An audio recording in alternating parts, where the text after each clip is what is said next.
ನಮಸ್ತೆ ಪ್ರಿಯ ವೀಕ್ಷಕರೇ, ನಾನು ಡಾಕ್ಟರ್ PK ಪ್ರವೀಣ್ ಬಾಬು, ಆಯುರ್ವೇದ ಮತ್ತು ಮರ್ಮ ಚಿಕಿತ್ಸಾ ತಜ್ಞರು, ಉತ್ತಮ ಬಡಾವಣೆ, ಚಿತ್ರದುರ್ಗ ರೋಡ್, ದಾವಣಗೆರೆ. ಇವತ್ತಿನ ವಿಷಯ ಏನಪ್ಪ ಅಂತಂದರೆ ಜಾಯಿಂಟ್ ಪೇನ್ಸ್. ಸೊಂಟ ನೋವಾಗಿರ್ಬೋದು, ಕುತ್ತಿಗೆ ನೋವಾಗಿರ್ಬೋದು, ಮೊಣಕಾಲು ನೋವಾಗಿರ್ಬೋದು, ಹಿಂಬಡಿ ನೋವಾಗಿರ್ಬೋದು, ಅಥವಾ wrist joint, elbow joint, any joint pain.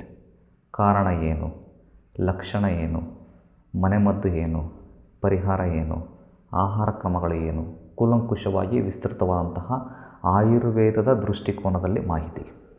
ವೀಕ್ಷಕರೇ,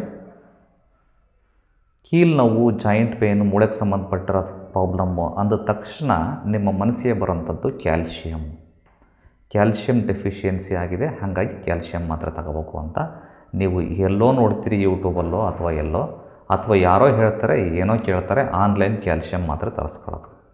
ಕ್ಯಾಲ್ಶಿಯಂ ಮಾತ್ರೆಗಳನ್ನ ನೀವು ಏನಾದ್ರೂ ಸತತವಾಗಿ ತಿಂದರೆ ಎಂಥ ಅನಾಹುತಕ್ಕೆ ಈಡಾಗ್ತಿದೆ ಅಂತ ಗೊತ್ತಿದೆ ನಿಮಗೆ.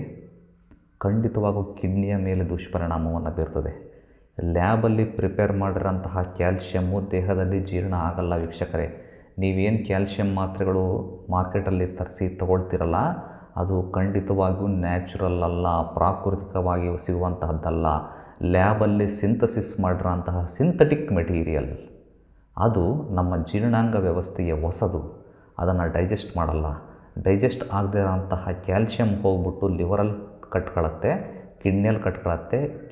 ಕಿಡ್ನಿಯಲ್ಲಿ ಕ್ಯಾಲ್ಶಿಯಂ ಆಕ್ಸಲೇಟ್ ಸ್ಟೋನ್ಸ್ ಹತ್ಕೋತೆ, ಕಿಡ್ನಿ ಕಲ್ಲುಗಳಿಗೆ ಅದು ಒಂದು ಕಾರಣವಾಗ್ತದೆ ವೀಕ್ಷಕರೇ. So calcium deficiency is not main reason for your joint pains ಅನ್ನೋದನ್ನು ಮನದಟ್ಟು ಮಾಡ್ಕೊಳ್ಳಿ. ಕ್ಯಾಲ್ಶಿಯಂ ತಗೊಳ್ಳಲೇಬೇಕು ಅನ್ನೋದಾದರೆ ಪ್ರಾಕೃತಿಕವಾದಂತಹ ಪ್ರಕೃತಿಯಲ್ಲಿ ಸಿಗೋಂತಹ ಹಾಲಿನಲ್ಲಿ ತಗೊಳ್ಳಿ. ಕ್ಯಾಲ್ಶಿಯಂ ಇದೆ, ಮೊಸರಿನಲ್ಲಿದೆ ಕ್ಯಾಲ್ಶಿಯಮ್ಮು, ಹಲವಾರು ಸೊಪ್ಪುಗಳಲ್ಲಿ, ಒಣಗನೆ ಸೊಪ್ಪಲ್ಲಿ ಕ್ಯಾಲ್ಶಿಯಂ ಇದೆ, ಕರಿಬೇವಲ್ಲಿ ಕ್ಯಾಲ್ಶಿಯಂ ಇದೆ. ಅಥವಾ ತಾಂಬೂಲದ ಜೊತೆಗೆ ಒಂದು ಚಿಟಿಕೆ ಸುಣ್ಣವನ್ನು ಬೆರೆಸಿ ತಿನ್ನಿರಿ, ಕ್ಯಾಲ್ಶಿಯಂ ರಿಚ್. ಅದು ಬೇರೆ ವಿಷಯ. ಇಲ್ಲಿ ಜಾಯಿಂಟ್ ಪೇನಿಗೆ ಕ್ಯಾಲ್ಶಿಯಮ್ಮು ಕಾರಣ ಅಲ್ಲವೇ ಅಲ್ಲ. ಇನ್ನೊಂದು ಟೈಪ್ ಜನ ಆದರೆ, ಮೂಳೆ ನೋವು ಬಂದ ತಕ್ಷಣ, ಜಾಯಿಂಟ್ ಪೇನ್ ಬಂದ ತಕ್ಷಣ ಪೇನ್ ಕಿಲ್ಲರ್ ಅಂಥದ್ದು ಇಂಥದ್ದು ಯಾವುದ್ಯಾವುದೋ ಕೆಮಿಕಲ್ ಮಾತ್ರೆಗಳನ್ನು ತಿಂತೀರಿ. ಪೇನ್ ಕಿಲ್ಲರನ್ನು ತಾತ್ಕಾಲಿಕವಾಗಿ ಶಮನ ಆಗ್ತದೆ. ಪೇನ್ ಕಿಲ್ಲರ್ ತಿನ್ನೋದ್ರಿಂದ ಏನು ಡಿಸ್ಅಡ್ವಾಂಟೇಜು, ಅದರಿಂದ ದುಷ್ಪರಿಣಾಮ, ಮಾರಕ ಪರಿಣಾಮ ಏನು ಅನ್ನೋದನ್ನು ನೀವೇ ಗೂಗಲಲ್ಲಿ ಸರ್ಚ್ ಮಾಡ್ಕೊಳ್ಳಿ, ನೀವೇ ತಿಳ್ಕೊಳ್ಳಿ, ನಾನೇನು ಹೇಳಕ್ಕೆ ಹೋಗಲ್ಲ. ಹಂಗಾರೆ ಆಯುರ್ವೇದದ ಪ್ರಕಾರ ಏನು ಮಾಡ್ತೀರಿ? ನಾಸ್ತಿ ಶೂಲಂ ಬಿನಾ ವಾತಃ. ನಾಸ್ತಿ ಶೂಲಂ ಅಂದರೆ ಶೂಲ ಇಲ್ಲವೇ ಇಲ್ಲ, ನಾಸ್ತಿ ಇಲ್ಲವೇ ಇಲ್ಲ, ಶೂಲ ಬಿನಾ ವಾತಃ, ವಾತದ ವಿನಃ ಶೂಲ ಆಗಲಿಕ್ಕೆ ಬರೋಕ್ಕೆ ಸಾಧ್ಯನೇ ಇಲ್ಲ. ದೇಹದಲ್ಲಿ ಯಾವುದೇ ಶೂಲಗಳಿರಲಿ, ವಾತನೇ ಅದಕ್ಕೆ ಮುಖ್ಯವಾದಂತಹ ಕಾರಣ. ಯಾವಾಗ ದೇಹದಲ್ಲಿ ವಾಯು ಜಾಸ್ತಿ ಆಗ್ತದೆ, ವಾಯು ಯಾಕೆ ಜಾಸ್ತಿ ಆಗ್ತದೆ? ವಾತವೃದ್ಧಿಕರ ಆಹಾರ, ವಿಹಾರ, ವಿಚಾರ. ವಾತವೃದ್ಧಿಕರ ಆಹಾರ ಯಾವ್ಯಾವು?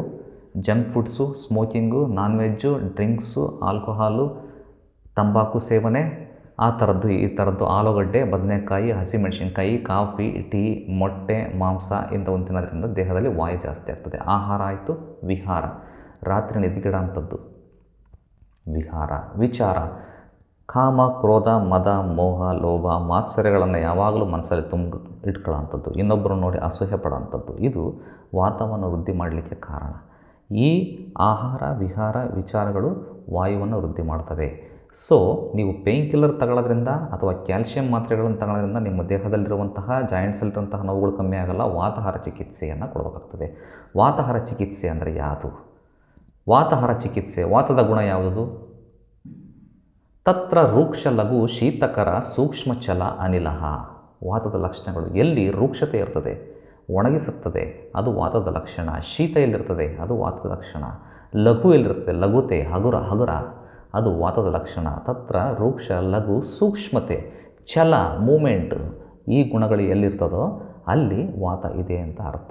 ಅದರ ವಿರುದ್ಧ ಗುಣ ಇರುವಂತಹ ಆಹಾರಗಳನ್ನು ನೀವು ಸೇವನೆ ಮಾಡಬೇಕು. ರೂಕ್ಷದ ವಿರುದ್ಧ ಗುಣ ಯಾವುದು? ಸ್ನಿಗ್ಧತೆ ಇರುವಂತಹ ಆಹಾರ ತಗೋಬೇಕು. ಅಂದರೆ ಎಣ್ಣೆಯನ್ನು ಬಳಕೆ ಮಾಡಬೇಕು, ಆಹಾರದಲ್ಲಿ ತುಪ್ಪವನ್ನು ಬಳಕೆ ಮಾಡಬೇಕು. ಚಿಕನಾಪನ್, ಸ್ನಿಗ್ಧತೆ, ಜಿಡ್ಡು ಇರುವಂತಹ ಆಹಾರಗಳನ್ನು ಬಳಕೆ ಮಾಡಬೇಕು. ತುಪ್ಪ ಬಳಕೆ ಮಾಡಿರಿ, ಎಣ್ಣೆಯನ್ನು ಬಳಕೆ ಮಾಡಿರಿ. ಎಣ್ಣೆ ತಿಂದರೆ ಕೊಲೆಸ್ಟ್ರಾಲ್ ಜಾಸ್ತಿ ಆಗುತ್ತೆ, ಹಾರ್ಟ್ ಪ್ರಾಬ್ಲಮ್ ಆಗುತ್ತೆ, ಹಾಗೆ ಹೀಗೆ ಅಂತ ಹೇಳ್ತಾರಲ್ಲ, ಅದು ನಿಜವಾಗಲೂ ತಪ್ಪು ನಮ್ಮ ಆಯುರ್ವೇದದ ಪ್ರಕಾರ.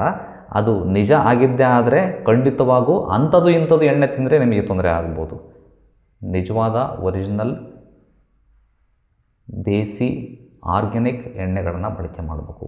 ಯಾವಾಗ ಎಣ್ಣೆಯನ್ನು ಬಳಕೆ ಮಾಡ್ತೀರಿ, ಹಚ್ಚಲಿಕ್ಕಾಗಲಿ ಆಹಾರದಲ್ಲಾಗಲಿ, ತುಪ್ಪವನ್ನು ಬಳಕೆ ಮಾಡ್ತೀರಿ, ಬೆಣ್ಣೆಯನ್ನು ಬಳಕೆ ಮಾಡ್ತೀರಿ, ಮಜ್ಜಿಗೆಯನ್ನು ಬಳಕೆ ಮಾಡ್ತೀರಿ, ಮೊಸರನ್ನು ಬಳಕೆ ಮಾಡ್ತೀರಿ, ಹಾಲನ್ನು ಬಳಕೆ ಮಾಡ್ತೀರಿ, ಆವಾಗ ದೇಹಕ್ಕೆ ಸ್ನಿಗ್ಧತೆ ಸಿಗ್ತದೆ, ಲೂಬ್ರಿಕೇಷನ್ ಸಿಗ್ತದೆ, ಜಾಯಿಂಟ್ಸಲ್ಲಿ ಎಣ್ಣೆ ಅಂಶ ವೃದ್ಧಿ ಆಗ್ತದೆ. ಎಣ್ಣೆ ಅಂಶ ವೃದ್ಧಿ ಆದಾಗ ಜಿಡ್ಡಿದ್ದಾಗ ಸವಕಳಿ ಉಂಟಾಗಲ್ಲ. ಸವಕಳಿ ಕಮ್ಮಿ ಆಯಿತು ಅಂತಂದರೆ ನೋವುಗಳು ಕಮ್ಮಿ ಆಗ್ತಾ ಬರ್ತವೆ. ಸೊ ವಾತಾಹಾರ ಚಿಕಿತ್ಸೆ is the only best treatment for all type of joint pains.